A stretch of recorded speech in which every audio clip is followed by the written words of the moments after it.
The first snowfall of November 1943 fell in hesitant flakes across the dense pine forest surrounding Vitebsk. Hidden beneath the treeline, the 3rd Panzergrenadier Workshop Company had set up a makeshift repair yard, its tents and metal racks half sunk into the frozen earth. Engines coughed, welders hissed, and diesel fumes mingled with the unforgiving cold. But amid this landscape of battered armor and improvised repairs, a single crate, barely the size of a toolbox, had become the center of every whispered conversation. Inside that crate lay what the German engineers called the Verzögerungszünder 38B, a delayed ignition device, so small that one could mistake it for a broken pocket watch. It carried no explosive charge of its own. It did not shatter armor nor launch flames. Yet intelligence reports coming from forward observation units claimed that this tiny mechanism had disabled 3 Soviet T-34s and a KV-1 without firing a single shot. The mere possibility that such a device existed strained belief. Captain Adler, chief of the repair company, held the object in gloved hands, turning it under the pale light. It was deceptively delicate, brass gears the size of crumbs, a 3-prong igniter head, and a mechanical timing coil wound with surgical precision. No one could yet explain how it had been planted on Soviet armor, or how it could trigger catastrophic engine failures hours after initial contact. But the timing of its appearance coincided with scattered Soviet reports of tanks stalling mid-operation, their engines flooding, igniting, or seizing entirely.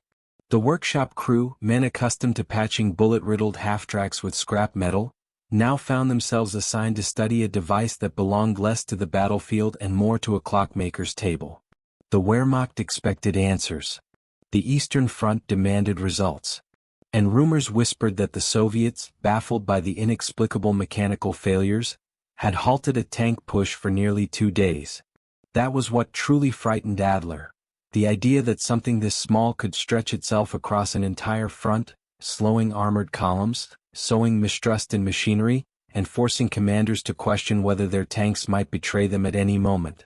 It was sabotage elevated to psychological warfare. As terrain maps were unfurled and mechanics gathered around the device, the snow deepened into a steady curtain, muffling the distant thunder of artillery. The men knew instinctively that this was no mere tool. It was a message, and its meaning would only grow darker the more they learned. 3 days earlier, far from the repair yard, the German 11th Sabotage Detachment had infiltrated a Soviet staging area known to intelligence as Corridor Red.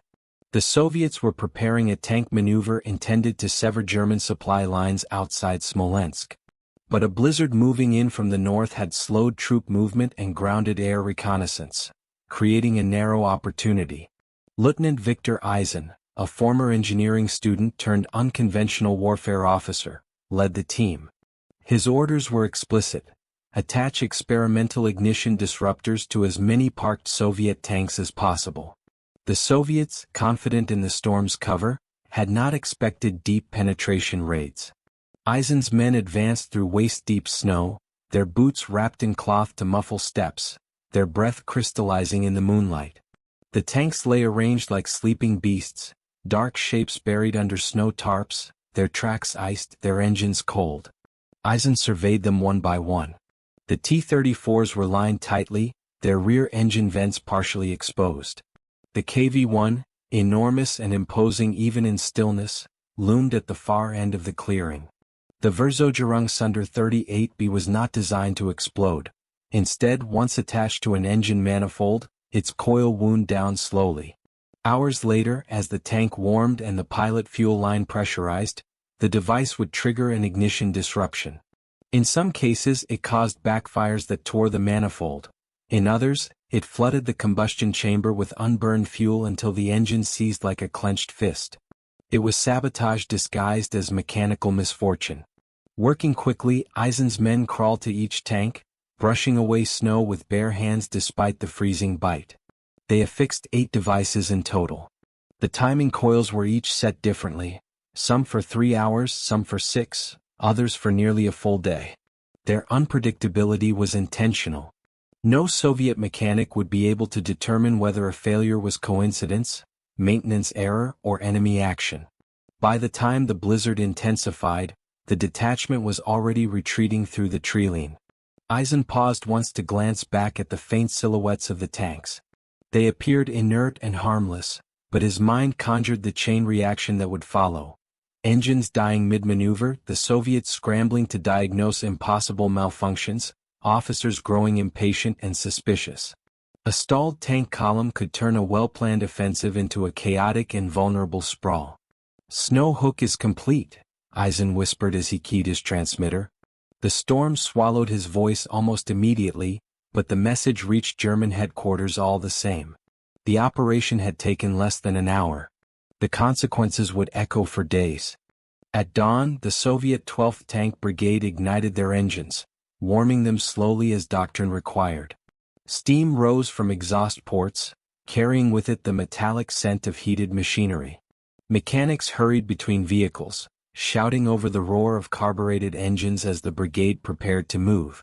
For the first 30 minutes, everything seemed routine, until the first T-34 sputtered. Its engine coughed, stuttered, then detonated with a muffled backfire that sent a jet of flame through its vent grating. Crewmen leapt from the turret, slipping on frost as they scrambled to extinguish the flare. But no sooner had they contained it than a second tank stalled in place, its engine wheezing like a dying animal.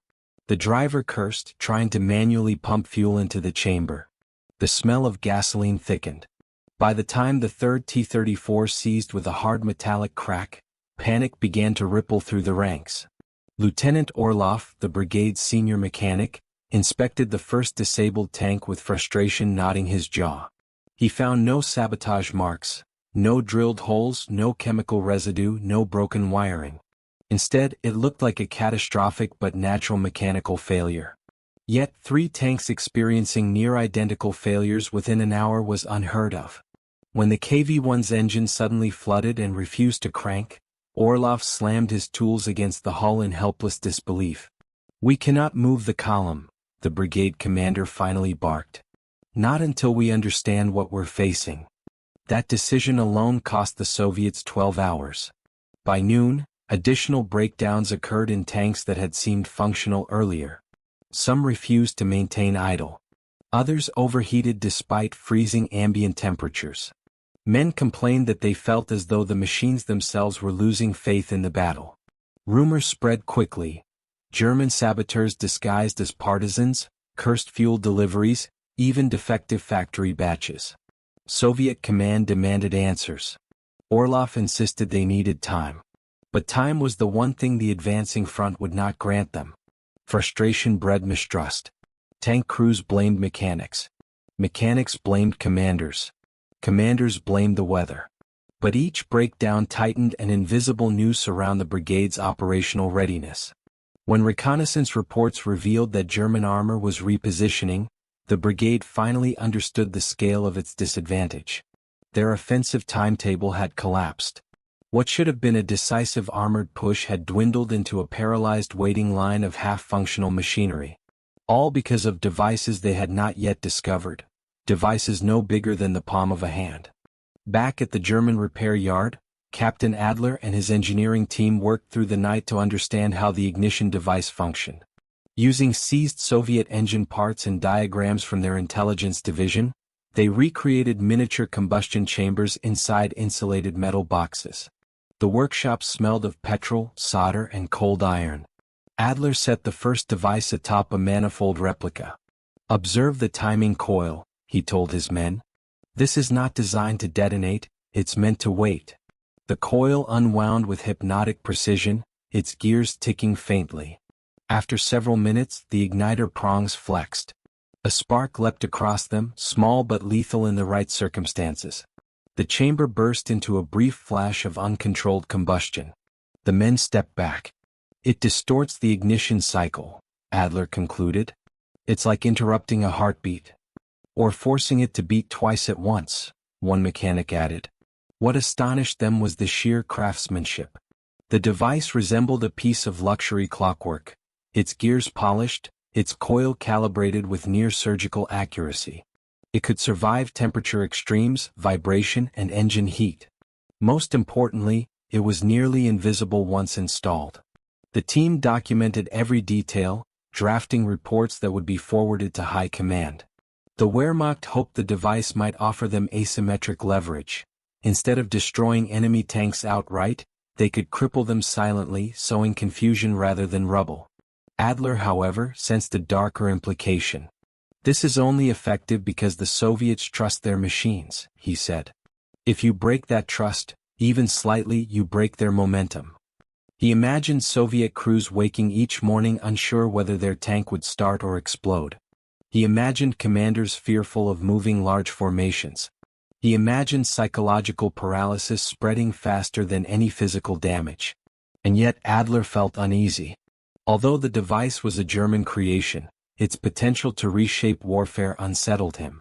It attacked not soldiers but confidence. Not armor but expectations.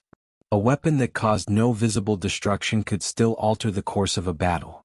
His thoughts were interrupted by a messenger delivering a report from reconnaissance. Soviet tank brigades were immobilized for up to 48 hours, unsure whether the failures were sabotage or mechanical.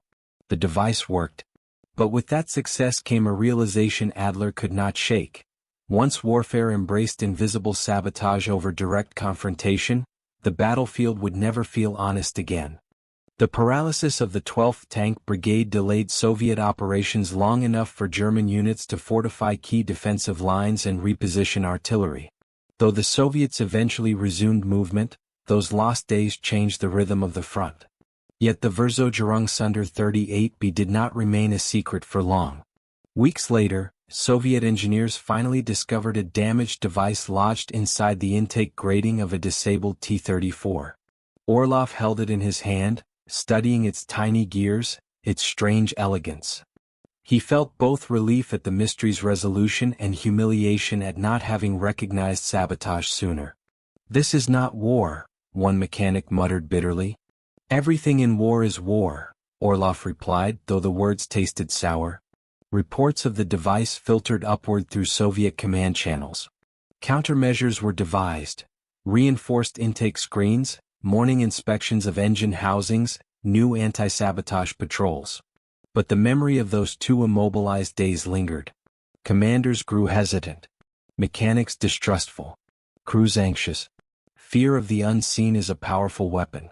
On the German side, Eisen's sabotage detachment received commendations, though unofficial whispers questioned whether such tactics blurred moral boundaries. Some officers argued that disabling tanks was humane compared to destroying them with full crews inside. Others believed sabotage lacked honor, turning soldiers into shadowy instruments rather than combatants. Adler, meanwhile, continued to catalog the device's capabilities but refused to romanticize it. In his final report he wrote, "The weapon's danger lies not in its spark, but in the uncertainty it creates. A machine that might fail at any moment is a soldier that cannot trust the ground beneath him." As spring approached, both armies prepared for new offensives.